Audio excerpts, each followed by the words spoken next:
the Xbox Series X, the PlayStation 5. With both of these new consoles coming out, it seems like everyone is back to comparing the two and debating who's winning the console war. It's an age-old question that's been persistent since the dawn of gaming. The answer, though, isn't who you think it is. The answer isn't PC gaming, or even the Nintendo Switch either, though. The real winner of the console war is mobile gaming. For most hardcore and old-school gamers, this probably sounds blasphemous, and in a lot of ways, I feel really weird saying it. But I don't only think that mobile gaming is going to come in and dominate the scene, I think it's already here and has been dominating for quite a while. I think this thought really started to hit me after I played Genshin Impact, and you can see my review of the game on my channel. But I was so impressed by the fact that they released this fully fledged RPG game with full voice acting, good graphics, and a huge open world on a phone. It honestly blew my mind, and to me, it's a sign of things to come. If this is the quality of game we could potentially have on our phones in the future, then I think the future of mobile gaming will be insane. And this shouldn't be surprising for anyone. Sure, mobile games started off simple and casual with apps like Angry Birds, Clash of Clans, and Candy Crush, but now we're starting to see big names moving to mobile. We've already seen a number of big battle royales moving into mobile: PUBG Mobile, Fortnite Mobile, COD Warzone Mobile, and sure, these were kinda jank, but this was a clear movement of big games to the platform. Not only that, but we're seeing major companies like Activision Blizzard and Nintendo increase their number of mobile offerings and openly discussing going more into the mobile market. Mobile gaming is a cash cow, which is only going to grow more and more. Hell, Kojima even got fired from Konami because they wanted to focus more on mobile gaming rather than classic AAA titles. Part of this movement is likely due to costs, as it seems that developing on mobile is cheaper and less risky when compared to trying to create and market a massive AAA title. Why would you spend money on creating Death Stranding or Cyberpunk when you could just make a gacha game which makes millions of dollars? Another big thing, of course, is that just about everyone has a mobile phone now, and that means a significantly larger player base than any individual console. Phones are always on us now, and at this point, they're almost a necessity in the first world, so it means it's far easier to play a game on mobile than it is on anything else.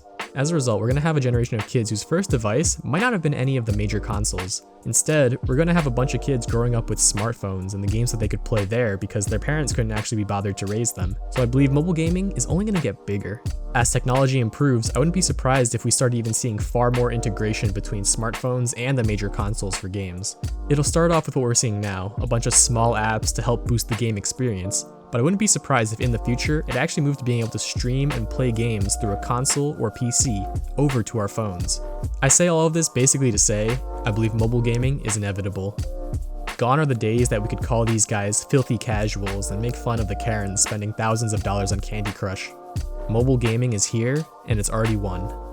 And okay, I know I sort of debated you with the whole Xbox and PS5 console wars thing, so I'll give you my take on the system console war as well. Honestly, I think that we're reaching a point where it truly doesn't matter anymore. More and more families now own multiple consoles, especially when we're also seeing some budget versions being released, as well as payment plans to get consoles. Not only that, but each company seems to have taken a different approach to this generation. Microsoft seems to care more about overall people in their ecosystem, including selling their Xbox Game Pass subscription. Meanwhile, PlayStation seems more content to keep pushing their big budget single-player experiences and more, I guess, purist approach to gaming.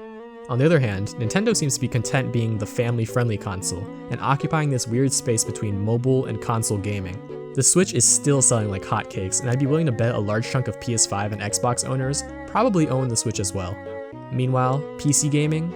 Well, you guys are the master race, so keep doing you. In the end though, the console war doesn't really matter anymore, as we're reaching a world where gaming is more accessible than ever and there seems to be a movement towards cross-play in games. Ultimately, just pick whatever you're comfortable with or whatever has the games you want to play, and let's just be happy that gaming has gotten to where it is today. But hey, that's just me. Feel free to let me know down below what you think. Is mobile just a fad? Is PS5 going to dominate again? Or is it maybe Nintendo's turn with the Switch? It's definitely not Xbox though, sorry guys. But I'd love to hear from the community and what you guys think of the new consoles. Have you been playing them? Let me know what you think down below. If you made it this far, please consider hitting that like or subscribe button as it really helps my channel grow. I really love interacting with everybody, and seeing the fruits of my labor really motivates me to make more and better videos. And as usual, I hope you have a great rest of your day. Peace.